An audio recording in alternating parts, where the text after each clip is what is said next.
10 or 15 minutes and trying to make it fun and interesting.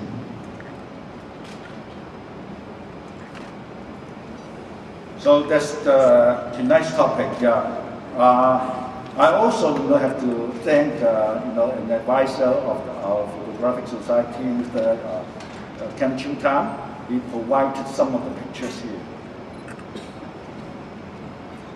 So I always talk about, when I talk to my fellow photographers, I always talk about the width and the depth of photography. When I'm talking about width, it means that the topics we are going to cover, and some of our members, they travel widely in the world to some exotic places, to the Arctic, to take pictures, like doing things like that. So they have reached the width of photography. But for the depth, it's not easy, because as a photographer, we want each photo to have some meaning in it, or each photo could create some emotional impact. So that's not an easy way. So we should look at two of the world's top photographers, what they say. Many of you know, American photographer Ansel Adams is an icon of photography in the world. And he says, you don't make a photograph just with a camera.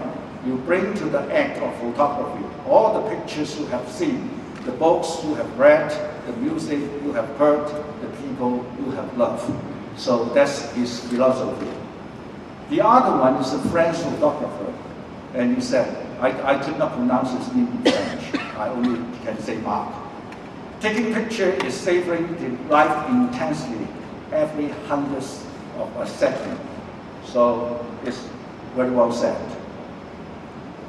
So for philosophy, the first person that would jump to your mind, of course, Confucius. The plainness and reality of Confucius' life underlies that his humanity was not revealed truth, but an expression of self-cultivation, of the ability of human effort to shape his own destiny. So the last phase is very important. Especially, I think it applies mentally to many immigrants like me. One of the reasons why I came from Canada to Hong Kong, giving up my my very good career, is because, as what Confucius said, for self-cultivation. I want to further cultivate myself, and I want to test my efforts to shape my own destiny. I would also like to quote what Song Dynasty poet said. That's one of his famous poems translated into English on how he's looking at life. To what can our life on earth be likened? To a flock of geese, alighting on the snow, sometimes leaving a trace of their passage. All of us are on a passage, but many of us want to leave a trace. No matter it's big or small, but anyway, we want to leave a trace to the world. And excuse me if I want to say something in Chinese. That's the poem I just mentioned in Chinese. It says, 人生到處知何似，應似飛鴻踏雪泥，泥上偶然留指爪，鴻飛那復計東西。That's what the Song Dynasty poet says. Shakespeare, not only Chinese philosopher, Greek writers like Shakespeare. Shakespeare said, all the world's a stage, and all the men and women really players. We are all players. And the view is also agreed by Chinese philosophers and even by Chinese Buddhists. And you see the picture of opera taken by our famous photographer, Mr. Tam. It's the Chinese opera performance. And the Chinese says, you know, human life is just like performing opera. So the Buddhists also said, you know, it's hard to translate that into English, but it means that, you know, human life is something like a dream. So we should, you know, make full use of our life. So I talk about, you know, I'm coming to Canada, you know, leaving my excellent careers in Hong Kong. And many of you would ask, you know, why you make such a decision, and what did you feel when you are, you know, leaving your hometown, the place you burn, the place you have the first part of your life history. When you look at this picture, it describes the mood. You know, when I was leaving my home in Hong Kong to Canada, just like rolling down the river with tears and fears, a change is going to come. This picture, you know, is similar to the last one, but the Chinese still says, 浮過下水之後，西行係，回首不見故都之門窗。借風波送我於江水之間係，水茫茫，天地一縷霜。It's a poem written by the poet called Xu Yang. I think you all will be going to the Dragon Boat Festival on Center Island. You know, it will be happening sometimes in June this year. That's the festival to pay tribute to this patriotic poet. This is one of the, you know, the pictures I took at the Yellow Mountain area. And you know, it's funny enough. After I post this picture on Facebook, Professor Jen Ross, you know, Professor Jen Ross is the former professor of the Simon Fraser University in Vancouver. He saw this picture, and he's an expert in Chinese. I didn't mention anything in Chinese about this picture, and that's his translation. It's a very good translation. The reason why I put this picture is that I got some emotional attachment with this picture.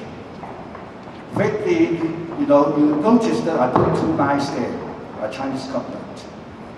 I said, as what Professor Jen was translated.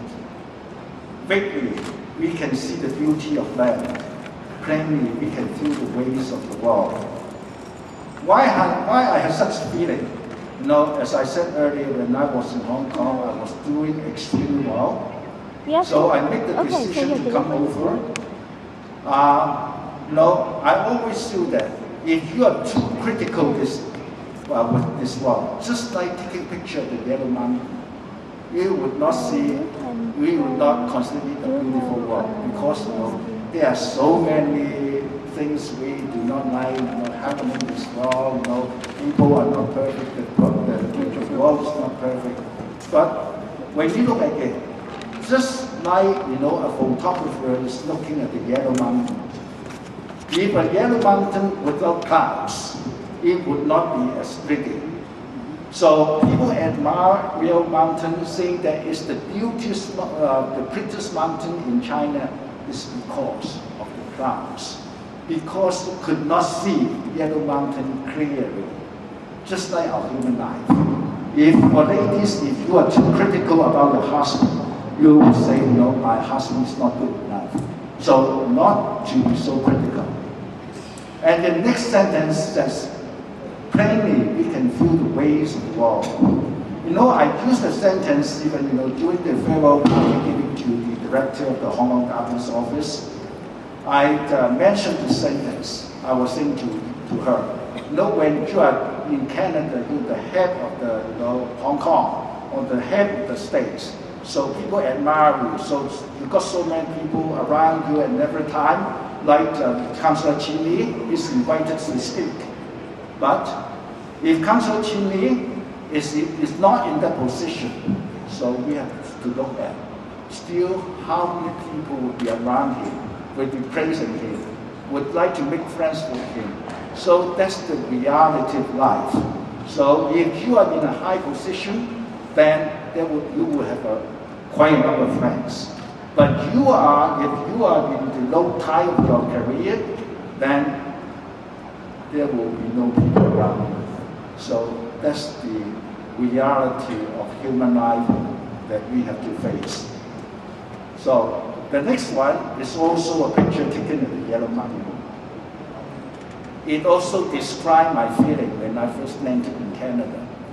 In the first couple of years at night, I don't describe it as nightmare. I got dreams, so many dreams at night. Dreams travel miles over the mountains back to my hometown. So I put it there in the 2 nights. Dreams travel miles over the mountains. Clouds block my journey home. So for immigrants, after coming to Canada, going back home is not easy. Even though Hong Kong is 16 hours away, but still sometimes it's not easy to make the type of trip, and you cannot go back and start your life there again. But in the Western sense, to dream of climbing a mountain indicates high determination and persistent desire. So that's my feeling when I landed in Canada. So once I'm here, I make my determination. I should make Canada my home. I should stay behind, so why bother? Why bother of thinking of going back? So that's my advice to many of my friends. But we know, when you are exploring your career in a new place, it's not easy. We all want to succeed. The success is a lonely road. So if you look at this picture, I have to talk a bit about photography as well.